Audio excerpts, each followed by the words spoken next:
You didn't embezzle the company's money, did you? Picking up the phone call from my father, the first thing I heard was him yelling, making my ears hurt. At my father's words, I found myself convinced that the time had finally come. How on earth am I supposed to embezzle the company's money when I've retired? You're way off base. Calmly saying that to my father, his tone seemed to have cooled down somewhat. But... I could hear his flustered voice over the phone. But I do know who the embezzler is. What? Who is it? Name the criminal. His voice getting louder again. His overpowering words made my ears hurt even more, but I also figured he must be desperate. The one who's been using the money is... The name of the culprit that I mentioned, my father seemed to be caught off guard. He was completely speechless. My name is Henry Hawkins. I've been working in the accounting department of my father's company for 8 years now. I have a brother, Bob, who's handsome and talented, the sort people typically call Mr. Perfect. I've always been compared to Bob and have lived my life in his shadow. Since childhood, Bob has always demonstrated exceptional talent and has been admired not only by our parents, but also by friends and teachers. From a young age, I knew my parents doted on Bob because of his talents. There were times during my adolescence when I desperately wanted to receive some love from my parents, but in the end, all my efforts were in vain. Even when I was chosen as a regular player in soccer, Bob, who joined the team later, took my spot. And even if I studied more than anyone else for a test, Bob, who crammed at the last minute, would get higher scores. There were 1 or 2 times when I achieved better results than Bob, but seeing my parents comforting Bob, I decided to give up on everything. Rather, I started to think positively that I could live a relatively free life because I was not expected as much as Bob. However, I wasn't allowed the freedom to choose where to work. It was naturally decided that I would join the company run by my parents. Of course, it wasn't because they valued my abilities. Even you should be able to be of some help. Help out with the company. Even if I was deemed less competent than Bob, as long as I was a family member, it was mandatory for me to support the family-run business. When Bob joined the company, my parents handed the company over to him in just 5 years. For a while, I was able to work peacefully in the accounting department, but when Bob became the president, "It's a nuisance if you interfere in my management," he started saying. I don't remember ever meddling unnecessarily. In fact, I recall giving my opinion with the company's best interests in mind. I wonder if that's what they consider meddling. As I was about to rebuke, Bob continued with a smirk. "You're incompetent, Henry. Incompetence get in the way, so please leave." I was about to say a lot of things, but when I heard that, my will to argue disappeared entirely. I agreed to leave the company.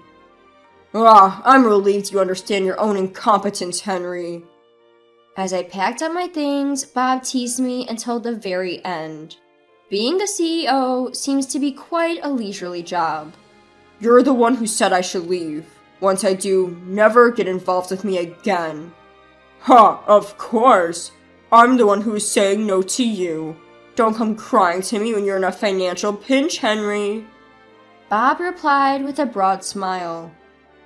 I left the company in a rather forced way, but it's not like I was attached to it. Rather, I felt a strange relief that I was finally able to quit. Finding a new job took longer than I had anticipated.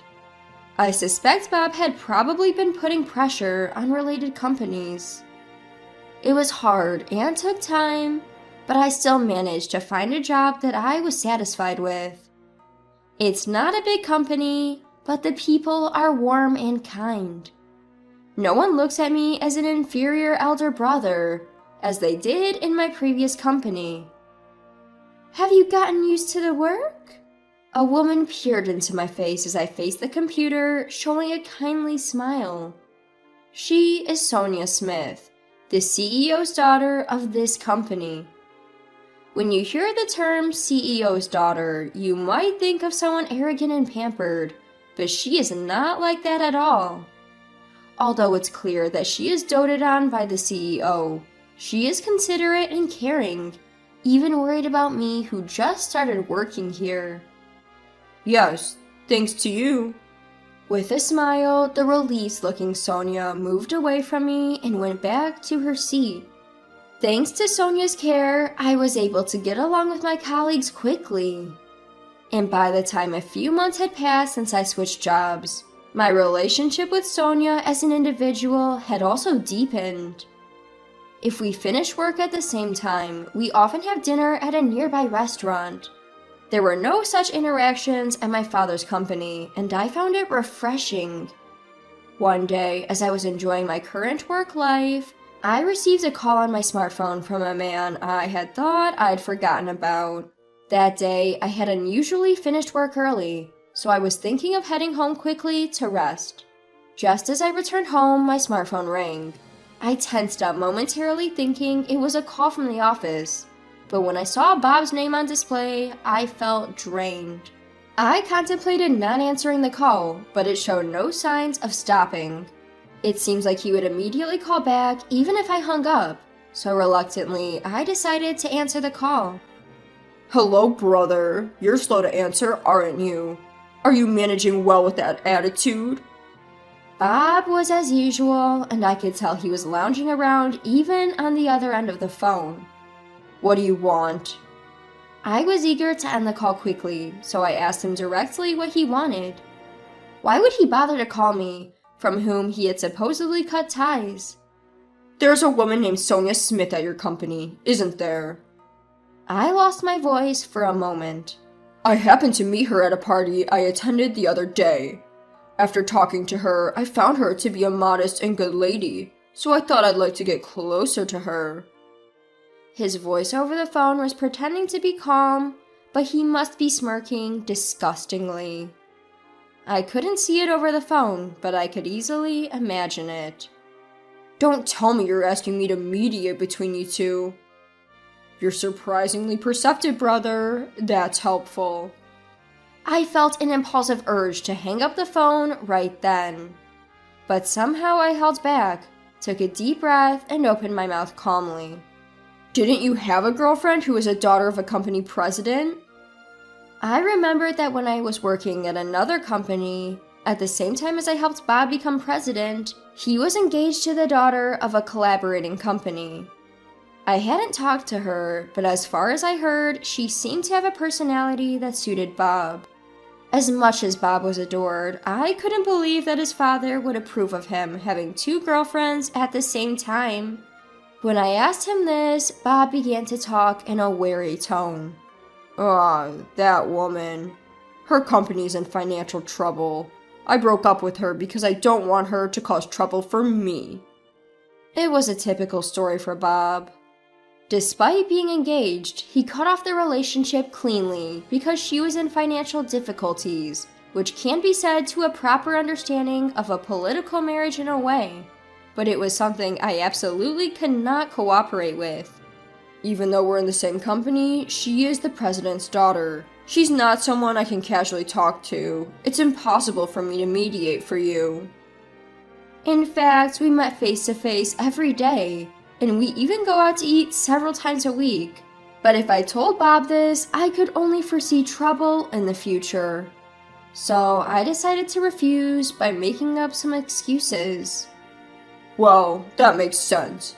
It's impossible for a regular employee like you, bro. It seems like he was satisfied with that. The call ended somehow that day, but after that, I started getting frequent calls from him. Whenever he asked me the same question, he'd say, "You're at the same company after all. You should be able to find some common ground if you try." I denied it, saying that's ridiculous, and I hung up the call this time. I kept getting the same call day after day, so I stopped answering it out of annoyance. And then I started getting calls from my father, not from Bob. I thought I wasn't involved anymore. This isn't about work. You know about this from Bob too. We need you to help deepen the relationship between Miss Smith and Bob. That was something I had wanted to hear from my parents when I was a child. Even though I had yearned for it, it didn't resonate with me now that it was said. I can't do that. If the two of them get married, it will be good for our company and the company where you work. Do you understand that? The only feeling I had while listening to my dad's words was annoyance. I ended the call without saying anything. One day, as the days of receiving calls from Bob and my parents continued, Sonia invited me to have dinner together after work. To be honest, I was thankful for the proposal because I would only feel fed up with the calls from my parents if I was alone. We decided to have dinner at a nearby restaurant, just like usual.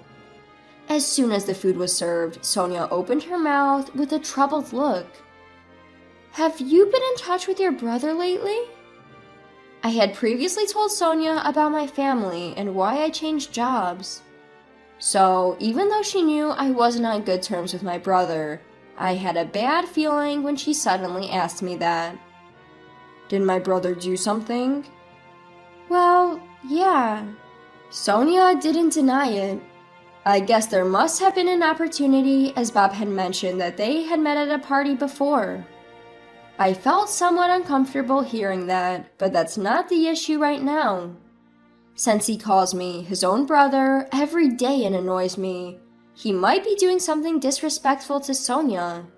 As I was worried, Sonia stared intently at my face. What? "You don't look much like brothers, do you?"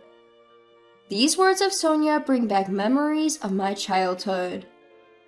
The younger one is outstanding, but the older brother is not so much. "They don't look like brothers at all. They don't resemble each other." These are words that were repeatedly said by various people. Sure enough, my parents and Bob had been told worse things. An unpleasant memory crossed my mind, but I opened my mouth as if to shake it off. If you're willing to take advice, you should stop hanging out with Bob. I knew it was none of my business, but I felt like I had to say it. Since changing jobs, Sonia had been kind to me. I don't want her to be unhappy. That's what I was thinking when I said it, but surprisingly, Sonia said, "I feel the same way." She smiled wryly and took a sip of water. "I'm not particularly interested in getting close, but my father is worried." "Hey, do you know a secret?" She whispered as if gossiping. I was a little surprised, and then I opened my mouth. Is it the same story I know? "Who knows? Probably a different story." She smiled smugly. Several weeks after having dinner with her, I received a call from my father on my phone.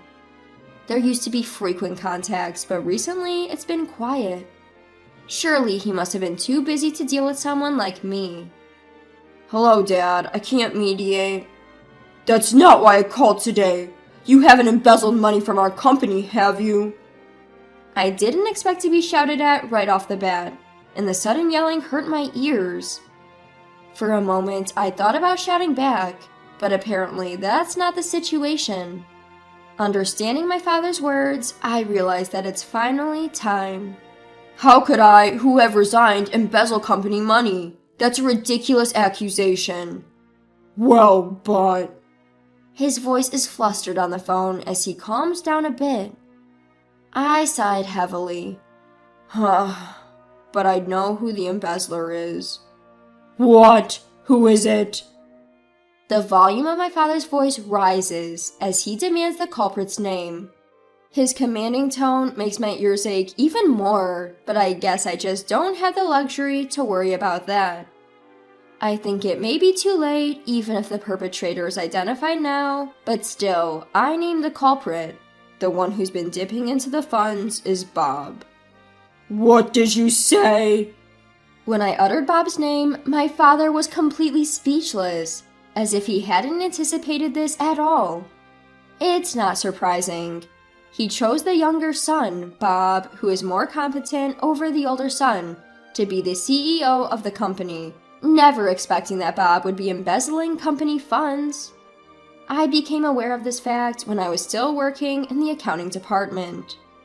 At first, the amount was small and I didn't notice, but it got bolder and bolder, and before I knew it, a large sum of money had been embezzled. The only one who could have done this was Bob, who had become the CEO. There's no future for the company at this rate. I was thinking it's going to topple soon.